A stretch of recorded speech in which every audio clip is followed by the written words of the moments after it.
On early access on November 26th, right? We're also going to have this locked on the top right. We're also going to have this locked one here, right? For the current classes that they exist on the early access, we're going to have 3 extra ones, basically the ones that are blocked there. And the first expansion or season, whatever, after early access, we'll also have the dwarves here and the demons. So, sorry, the demons up here and the dwarves down here. So we'll have another 6 new classes. So let's go and start this because I really want to get into the gameplay. So the first one we got is the Warmongers, which looks like orcs, smell like orcs, so they must be orcs. And we have the Legionary, which is the tank who fights with spear and shield, as you can see. They can stand and slow enemies with their mighty strikes and blows and make them vulnerable to their abilities. Small parenthesis here, we did play this in Alpha 3. I am not 100% certain as we didn't progress too much. If this class is going to have any like solid reason on PvP with the current skills that we've seen as far as we played on Alpha 3.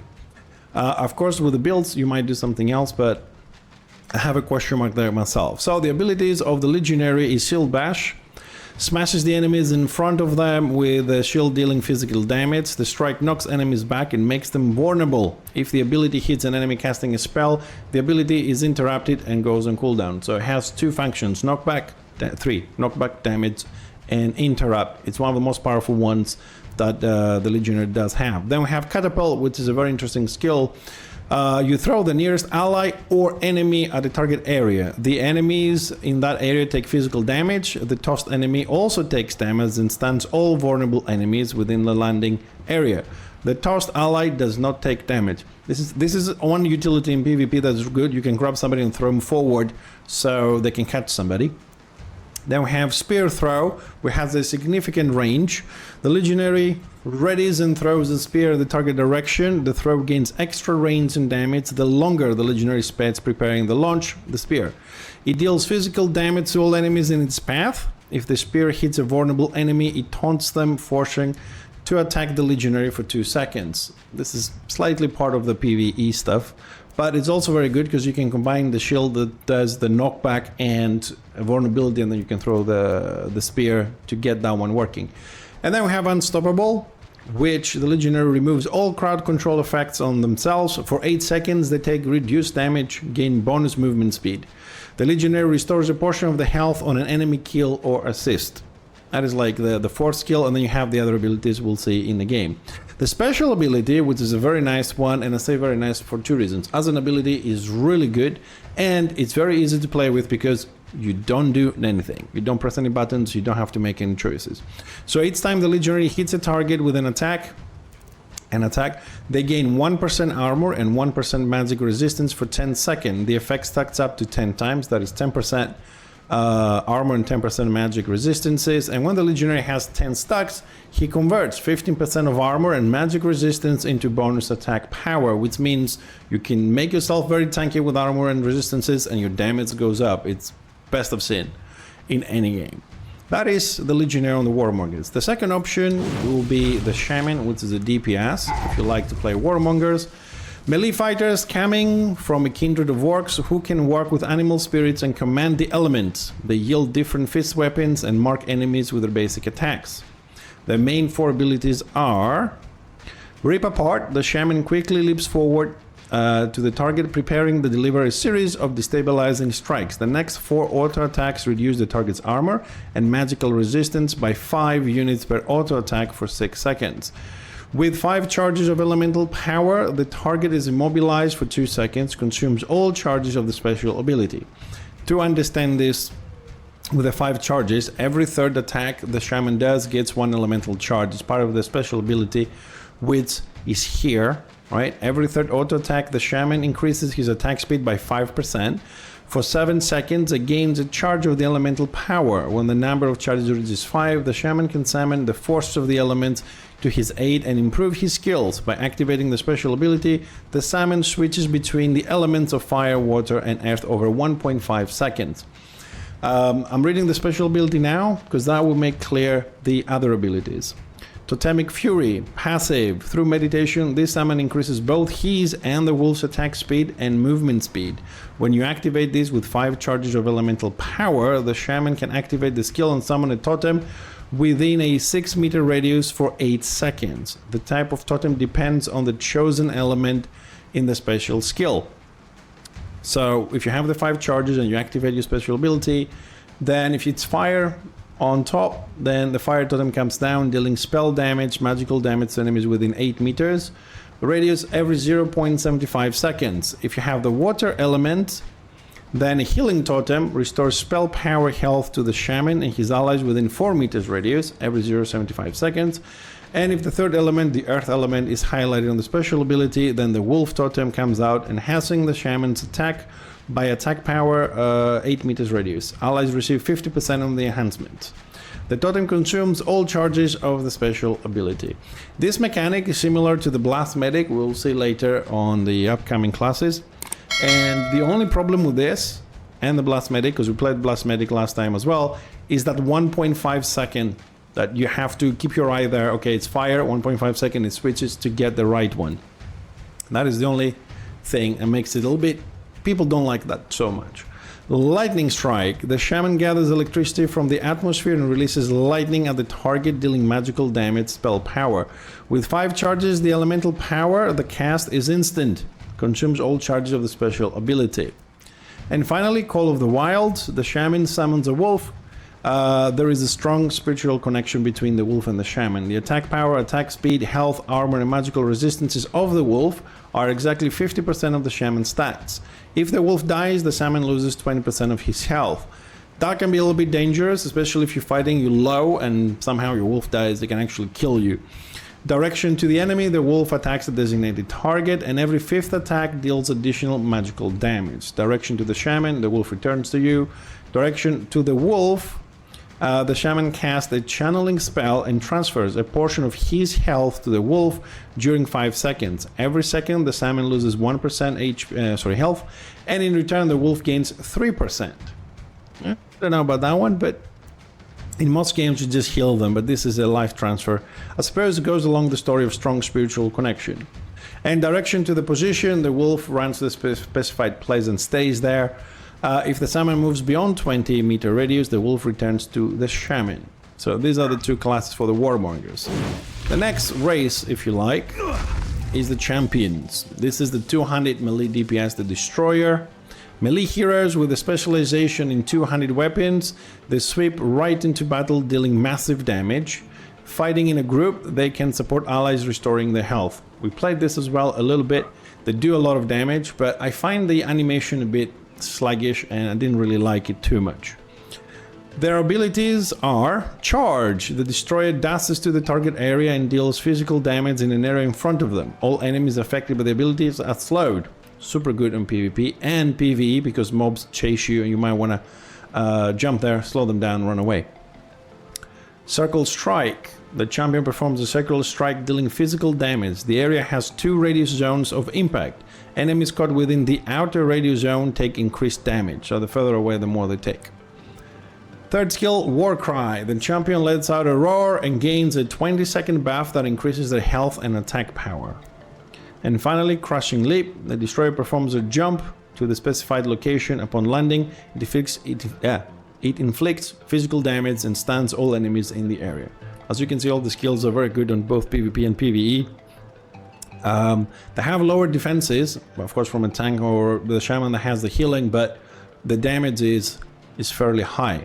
Their special ability, for its basic attack or use of ability which hits an enemy, the Destroyer gains 1% bonus attack speed. The buff stacks up to 10 charges, so 10% attack speed. The charge lasts 10 seconds and refreshes. Activation of the special ability is available on 10 charges only. And the Destroyer starts to swirl, dealing physical damage with the weapon every 0.75 seconds to all nearby enemies during 5 seconds. After that, all empowerment charges, it falls off. Basically, is your typical spin to win. It just spins around, hitting everything. The whirlwind kind of attack, and you can move while you're doing that. And it's very good. It helps a lot to gather groups, especially with the tank. You can DPS, has good AoE. The next class you'll be able to play here on the Champions will be a ranged class, the Ranger. When we start playing, there's a good chance you will see a lot of Rangers. The reason for that is because A, they can kite very well, they have very long distance, and the damage is awesome. There is rumors on Discord, in advance I'm telling this because this is Alpha 4 and things can change until early access or even later. They do have some skills and abilities would deal percentage damage. It's considered so far to be very strong, and there's a chance this will change to normal damage. So they use bows and arrows, toggling between two stances that can deal damage in an area or to a particular target. They can be the ones to deal the most damage and can root and slow enemies. So as far as kiting goes, they have the full kit. Their abilities: net shot. The ranger finds an arrow, a net in a direction, which deals physical damage to the first enemy it hits and roots them. Arrow rain. The ranger chooses a target area, which for the next 2 seconds is attacked in a hail of arrows, dealing physical damage once in a second. All enemies in the area are slowed, so we have a root and a slow already, and this is your typical rain of arrows from the sky. Barrage stance. The ranger can toggle between two stances. While in the standard stance, the ranger have standard basic attacks.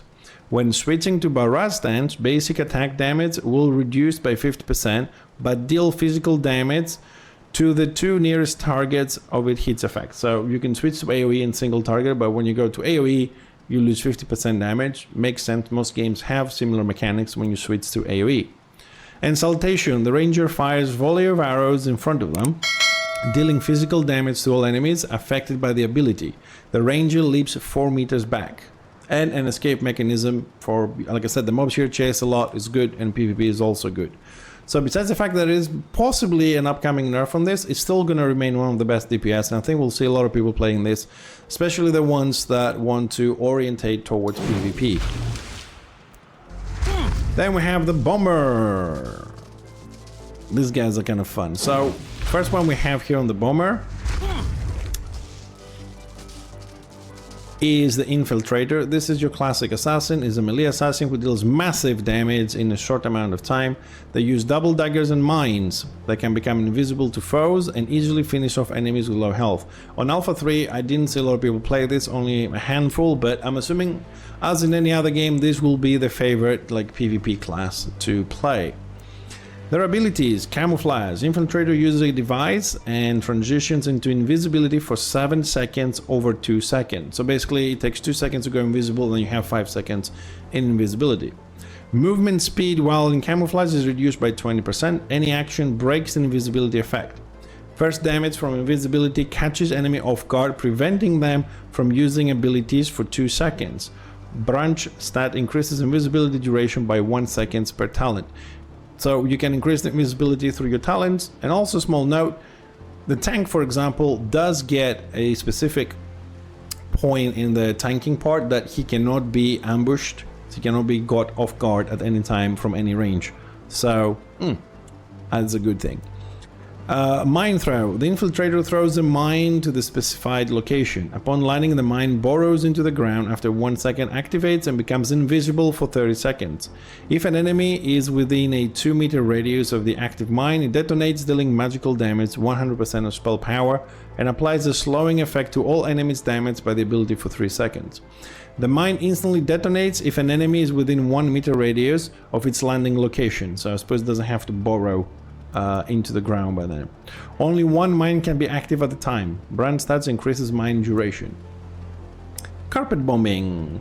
The Infiltrator throws a cluster of grenades on the ground in front of them with a width of 3 meters. All enemy targets in the area receive an electric shock, dealing magical damage, which is equal to 100% of spell power. Additionally, they are rooted for 2 seconds. So we do have a slow from the mine, we have a root from carpet bombing, and AoE damage as well. And street violence. I love the name of the skills. Infiltrator Shadow steps into the specific area and upon landing deals physical damage to the nearest enemy within 2 meters radius. If the enemy's remaining health after the damage is at 5% or lower, the ability instantly kills them. If the enemy is killed, the ability recharges instantly. Oh my god, I didn't know that one. Now imagine this, you're in a big fight in PvP and people are very low and just teleport kill one, teleport kill the other one, teleport kill the other one. Oh, that's gonna be massive. And the special ability says the attacks and abilities directly to an enemy backs receive a bonus damage of 10% adaptive. The bomber can activate a special ability and throw a dagger in the chosen direction, followed by a second dagger within 2 seconds. Upon hitting the target, the dagger impales and deals 100% damage. Cooldown is 30 seconds. After using the special ability, the bomber remains unarmed for 5 seconds. This ability may sound OP, but the thing is, it has to be 5% or lower.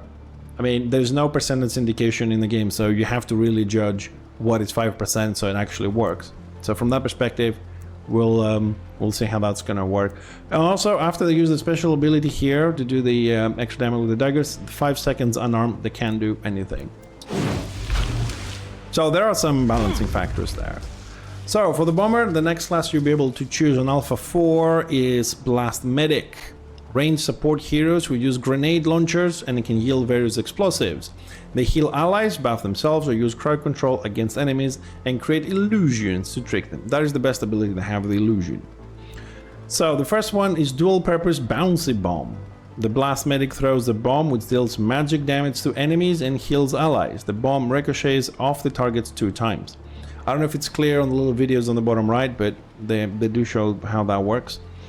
With every ricochet, the damage dealt to enemies increases and the healing effect to allies decreases. The Blast Medic will need some time to use the ability. It can be cast while the Blast Medic is moving. It has a thing like 2.5 seconds cast time, something like that. Flashbang Shield Generator. The Blast Medic throws a bomb to the target area. The Blast Medic and allies who were in the range of the explosion are shielded. Hollow Decoy Projector. So this is the best ability they have. The Blast Medic creates their duplicate and sends it into a target direction. When the ability is recasted on the duplicate, the Blast Medic swaps places with the duplicate. Passing through enemies, the Blast Medic deals magic damage and regenerates health of allies. Allies that pass through. I say this is the best ability because, first of all, we're going to start playing PvE, and this ability is one of the few teleport mirror image abilities I've seen that actually works on PvE. The mobs will get confused because we've played it, and I've seen some people in our groups on Alpha 3, and it does work. So it can save your ass more times than you can imagine. Also going to be good on PvP, I think. Omnifaction Drone. The Blast Medic sends a drone to target hero. The drone is active for 7 seconds. If the target is an ally, they are buffed with periodic healing.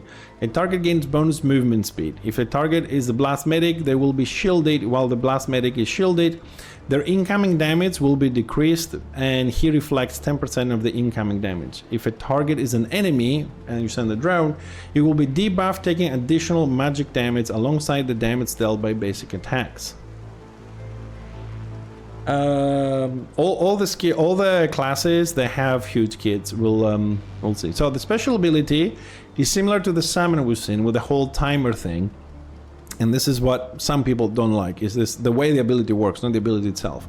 The bomber begins cycling through enhancements. After activation, the effect changes every 5 seconds. So the Shaman is every 1.5 seconds, this one is every 5 seconds.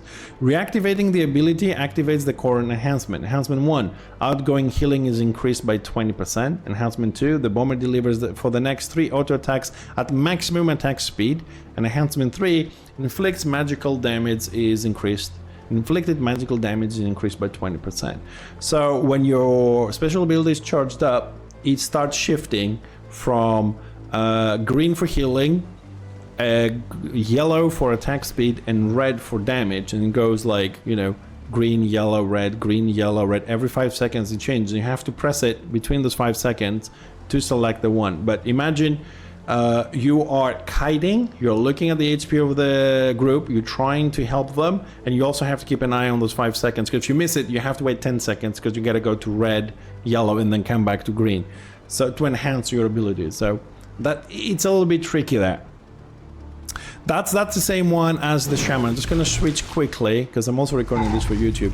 That is thing. So the Shaman switches between the elements of fire, water, and ice over 1.5 seconds. This is a lot faster to deal with.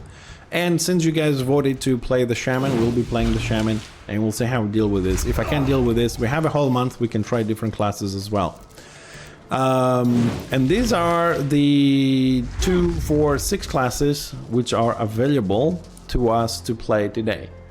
Now, the common male and female, of course, they're not gender locked. You can pick whatever you like. You can just switch, and that's it.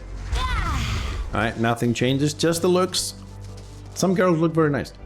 Anyways, these are the 6 classes for Alpha 4. I just want to say again that on Early Access, 26th of November, also the 3rd class will be unlocked for those 3 races here. So instead of having 6, we'll jump up to 9.